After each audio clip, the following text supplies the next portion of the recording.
صوفیاء کرام کا، اہل تصوف کا، اہل طریقت کا، اہل روحانیت کا، اہل سنت کا جو طریقہ ہے وہ ہر طرح کے بغض سے پاک ہے. اس میں نہ اولیاء اللہ سے بغض ہے، نہ اہل بیت سے بغض ہے، نہ ائمہ مجتہدین سے بغض ہے، نہ صحابہ کرام سے بغض ہے، اور نہ انبیاء کرام سے بغض ہے، اور نہ ملائکہ سے بغض ہے. سبھی کے ساتھ اعتقاد کا، عقیدت کا، محبت کا تعلق ہے اور احترام کا تعلق ہے، اور یہی ایمان کی علامت ہوتی ہے.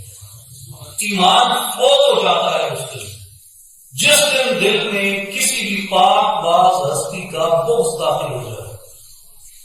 بہت بڑے شیخ ہیں سیدنا امام ابن عربی رحمۃ اللہ تعالی علیہ، جو اولیاء کے اندر محی الدین کہے جاتے ہیں.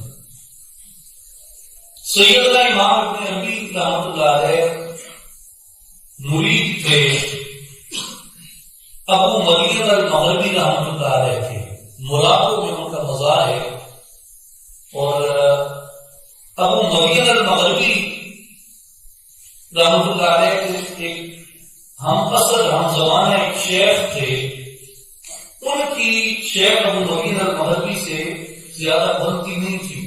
جیسے صوفیاء ہوتے ہیں تو ان میں آپس میں اختلاف ہوتا ہے کسی نہ کسی مسئلے پہ، تو ان کا اور ابو مدین المغربی کا اختلاف تھا.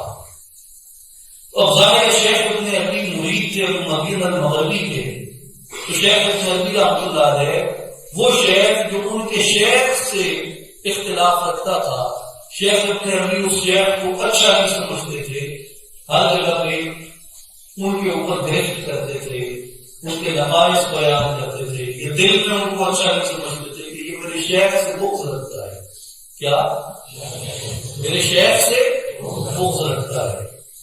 شیخ ابن عربی رحمۃ اللہ علیہ فرماتے ہیں کہ میں ایک رات سویا تو میں نے خواب دیکھا سید الانبیاء خاتم النبیین صلی اللہ علیہ وآلہ وسلم آپ جلوہ فرما ہوئے میرے خواب میں، اور آپ نے مجھے اس بندے کے بارے میں حسن ظن کا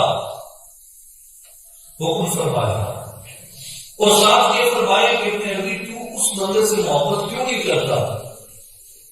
میں نے عرض کی یا رسول اللہ صلی اللہ علیہ وسلم اس لیے کہ وہ میرے شیخ سے محبت نہیں کرتا، میں اس لیے اس سے محبت نہیں کرتا. آقا پاک علیہ الصلوۃ والسلام نے فرمایا کہ ابن عربی وہ تیرے شیخ سے محبت نہیں کرتا، مجھ سے تو محبت کرتا. تیرے شیخ سے محبت نہیں کرتا، مجھ سے وہ محبت کرتا ہے.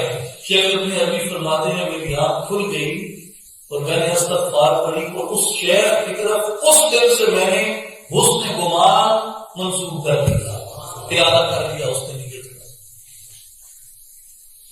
تو چاہے کسی بھی سلسلے کے صوفیاء، کسی بھی سلسلے کی جلیل القدر جیسی ہستی دوسری ہو، ان کے ساتھ عقیدت کا، محبت کا، احترام کا تعلق رکھنا ضروری ہوتا ہے.